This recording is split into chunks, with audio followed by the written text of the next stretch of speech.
Après Abidjan en mars dernier, une session extraordinaire de ministres pour donner un coup d'accélérateur à la réforme en cours dans l'Organisation des producteurs de pétrole africains, APO. Les 18 pays membres, dont la Côte d'Ivoire, étaient présents ce 24 juillet à Abuja. Avec eux, le président par intérim de la République fédérale du Nigeria.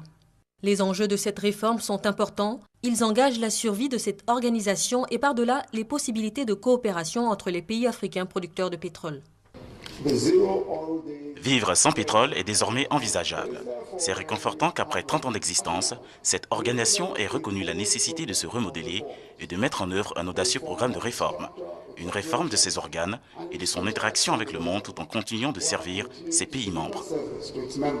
Plusieurs décisions ont été prises par le Conseil des ministres après les travaux du comité d'experts. On note la création d'un comité de pilotage pour la mise en œuvre de la réforme. Un autre comité le sera également pour le développement du fonds APO. Est annoncée sa recapitalisation à 15 milliards de francs CFA, une somme à mobiliser sur 24 mois auprès des pays membres et autres institutions. Si nous ne mettons pas en œuvre ces réformes profondes, indispensables et adaptées à l'évolution rapide du secteur pétrolier en Afrique, nous perdons notre temps. Le contexte pétrolier actuel, chute des cours, développement des énergies renouvelables, impose à l'organisation une réadaptation de ses stratégies et activités pour le bien-être des populations de ces pays membres, dont la Côte d'Ivoire, anciennement présidente de l'APO. La voix de la Côte d'Ivoire est appréciée, entendue, écoutée, et donc nous comptons peser également de tout notre poids afin de prendre des décisions dans l'intérêt de l'Afrique, de notre sous-région et également de la Côte d'Ivoire.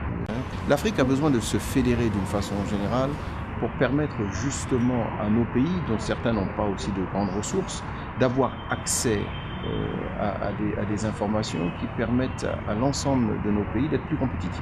L'APO se veut à long terme le point focal stratégique en matière de développement des hydrocarbures en Afrique. Convaincu que les producteurs africains d'hydrocarbures sont les mieux placés pour créer les meilleurs leviers de leur richesse en hydrocarbures, l'organisation veut notamment améliorer le niveau de maîtrise des activités du secteur des hydrocarbures, augmenter le taux d'accès aux énergies renouvelables, poser les premiers jalons de l'après-pétrole et décloisonner les marchés énergétiques de ces 18 pays membres qui détiennent la quasi-totalité des réserves et de la production de pétrole et de gaz